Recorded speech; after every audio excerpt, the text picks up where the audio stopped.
Walther Kurt von Seydlitz-Kurzbach was born on August 22, 1888, in Eppendorf in Hamburg, within the German Empire.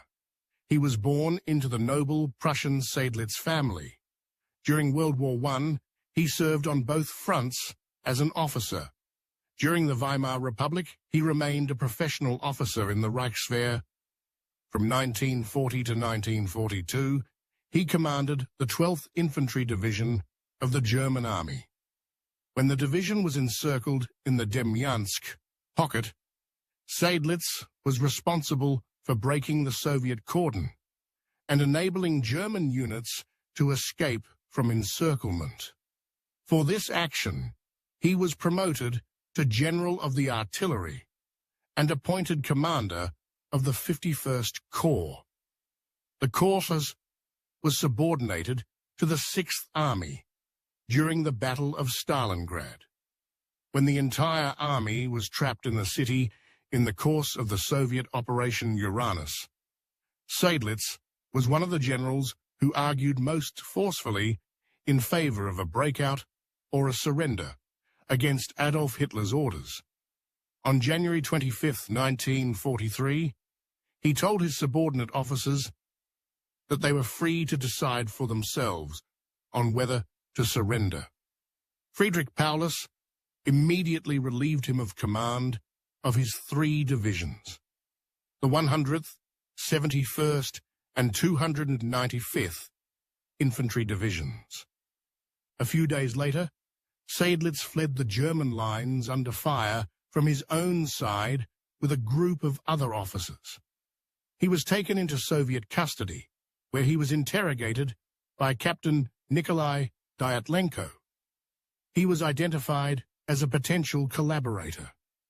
In August 1943, he was taken with 2 other generals to a political re-education center at Lunovo in the USSR. A month later, he was sent back to prisoner of war camps to recruit other German officers.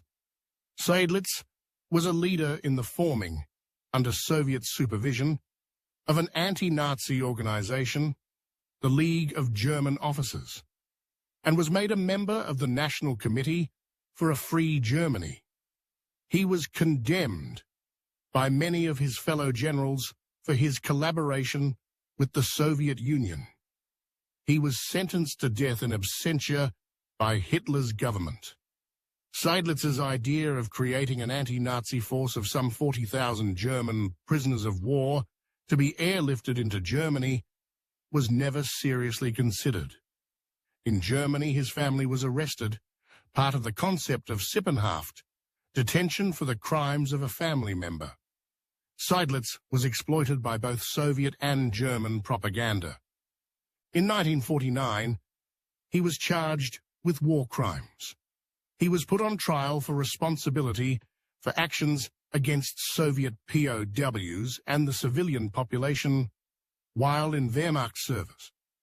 In 1950, a Soviet tribunal sentenced him to 25 years of imprisonment.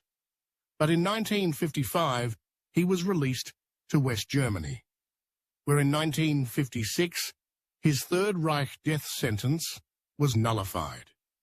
However, he was despised by his former army colleagues, both for his role in the Battle of Stalingrad and for his later collaboration with the Soviet Union.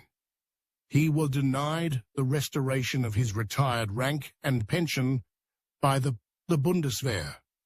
Seydlitz died on April 28, 1976, in Bremen, in West Germany. He was 87 years old. On the 23rd of April 1996, a posthumous pardon was issued by the Russian authorities.